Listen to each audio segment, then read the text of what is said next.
Hi, Sagittarius. We're going to take a look at the cards. We're going to get a sense of the awareness for the week, guidance, and possible outcomes. I will also choose a couple of oracle cards for additional information. Hopefully something here will be helpful to you. And again, this reading can work for any sun, moon, or rising Sagittarius sign.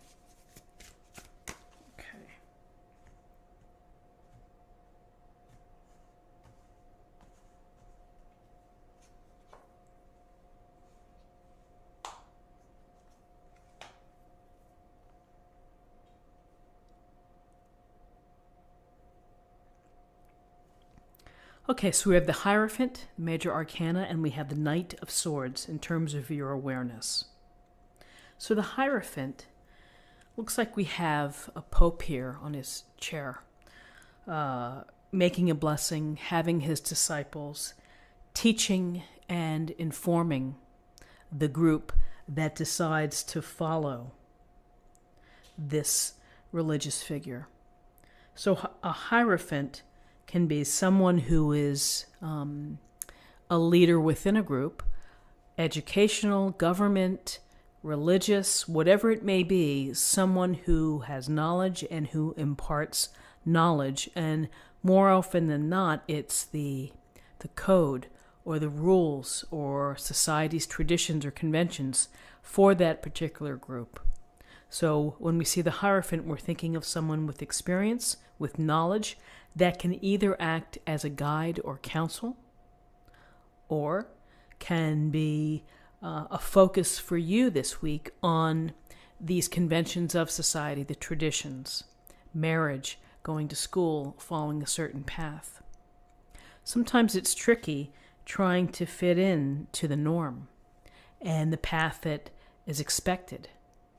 And other times we have to try to figure out how we're going to fit, or if we're going to break free of the expectations of a group to follow our own course and to chart really our own way that is an individualized way. So we have some thinking here that, the Hierophant would have maybe giving you the dogma or the doctrine of, work hard, sacrifice, put your head down, and you'll have reward in life. Eventually you'll get your success. And so some may break free of that thinking and may choose to break free of that thinking. So this week is a week where the idea of traditions and values and the group ideal comes into play for you. So with that, we have the Knight of Swords. And so this Knight of Swords is in full motion, gray skies and all. The horse looks like it's wheezing. He's working hard. And the knight looks excited and focused on getting into battle, getting right into things, regardless of what the weather may be like outside. And so what does this tell us? Often we jump right in order to right wrongs. We jump in to defend the truth, to find the truth, to bring fairness to an issue. When we're looking at the swords, we're looking for clarity, we're looking for information, and we're using this powerful sword to make wise decisions by using our head as well as our heart, but mostly our head and our strong passion and desire to see things through with integrity and with honesty. So when I look at this card, I sometimes think of the Knight of Swords would be the first one to go after the damsel in distress who's locked up in the tower or something. That this is the knight who would say, I'm off, I'm going to take care of it. I'm going to right this wrong. So you may find yourself in a situation, and perhaps it's related to conventions, expectations, rules of society and whatnot, where you are having to kind of figure out what's the right move here. What's the just move, the most truthful move.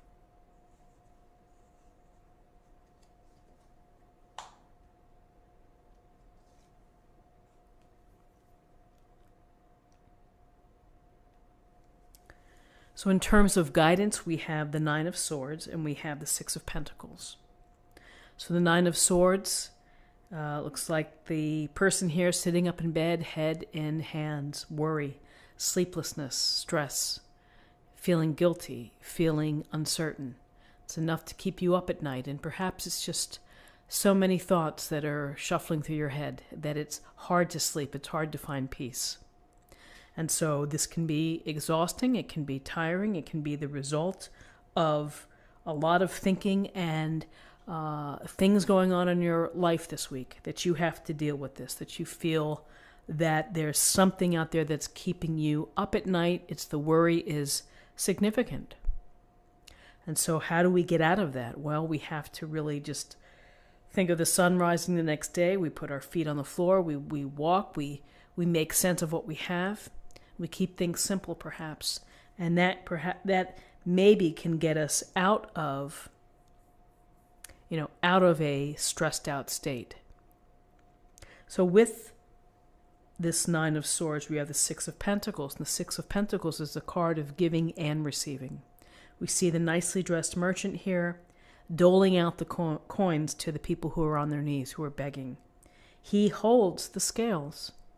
So again, we're talking about balance and we're talking about fairness. He's holding those scales. He's going to give you just what you need, perhaps to get you back on your feet. So it's a matter of perspective. Where do you see yourself in this, in this illustration? Are you in need? Are you having stress that you have to ask for assistance, ask for help? Or are you in a position to be able to offer help, to do so, to get people by? It is always a little curious, the scale, because when we help people, we're not really measuring out our amount of energy. We're doing it from the kindness of our heart. So always a curious piece of this illustration. Does it go to control? Is it about having control or dominion over these people? So guidance, find a way to lessen your worries. If you need help, ask for help. If you're in a position to help others, then do so. It may alleviate some of your stress.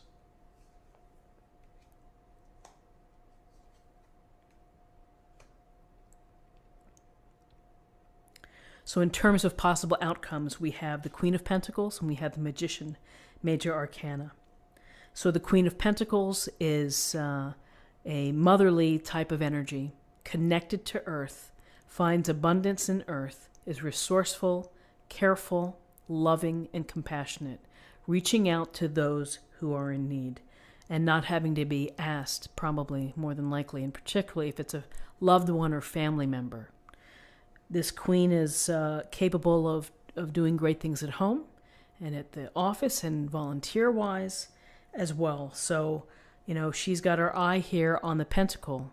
So while she's helping others, being mindful of others, and being very successful, she's also very resourceful, and she knows how to stretch a dollar. She knows how to shop for a bargain. And it's important to this queen to be surrounded by beauty, comfort, and security as well. So this week may be a week where you do something to beautify your home, or you make a home improvement, or you do something to create a little pampering within your life. And maybe that's what you need after having the Nine of Swords and some stress, is that you need some self-care and some treats for yourself that you can do for yourself. Hot tea, maybe staying a little bit longer in bed, or letting family members serve you, something like that. So then we have, with your possible outcome, we have the Magician. And the Magician stands here with his hand raised, with the wand pointed at the sky or the universe or the source. And he really is the lightning rod for creativity, for inspiration.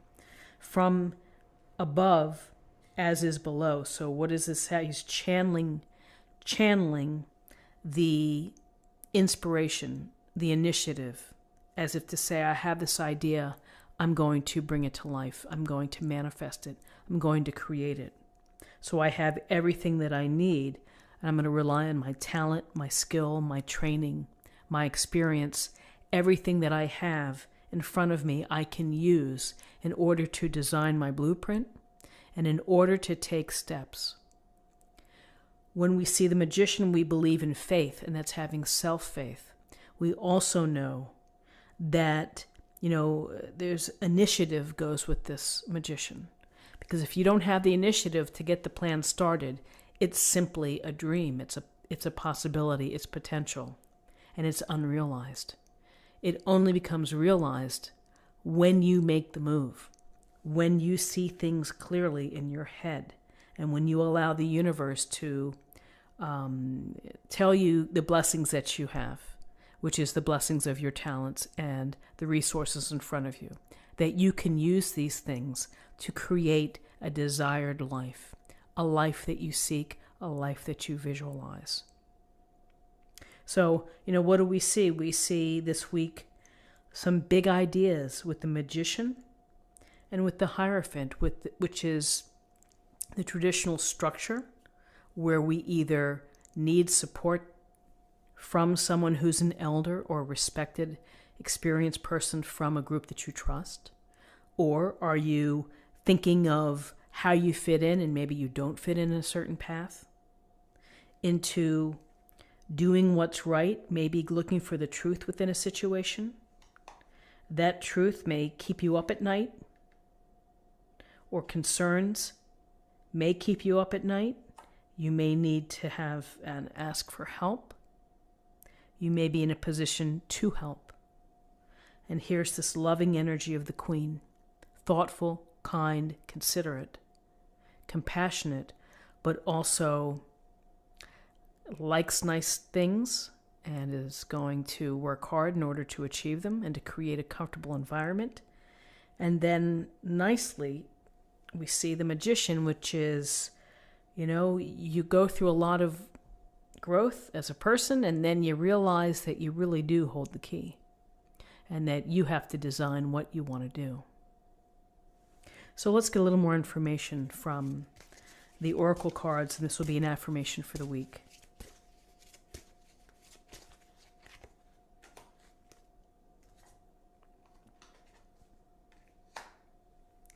Guiding children. You are good at helping, counseling, and healing children.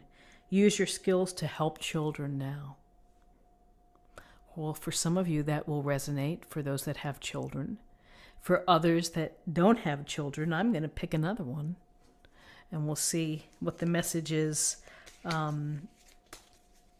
Just another secondary message, that's all.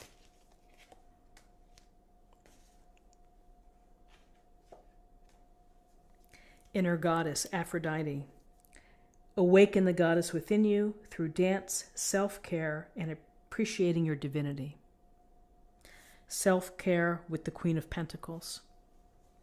Treating yourself, not skimping on comfort. And then finally, let's choose a card for love.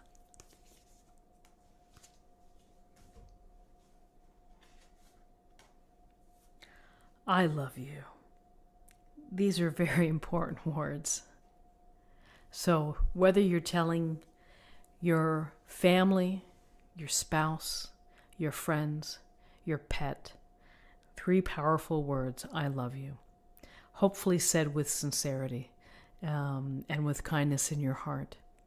So Sagittarius, this is what I have for you for the week. I hope that you found something helpful here with this reading.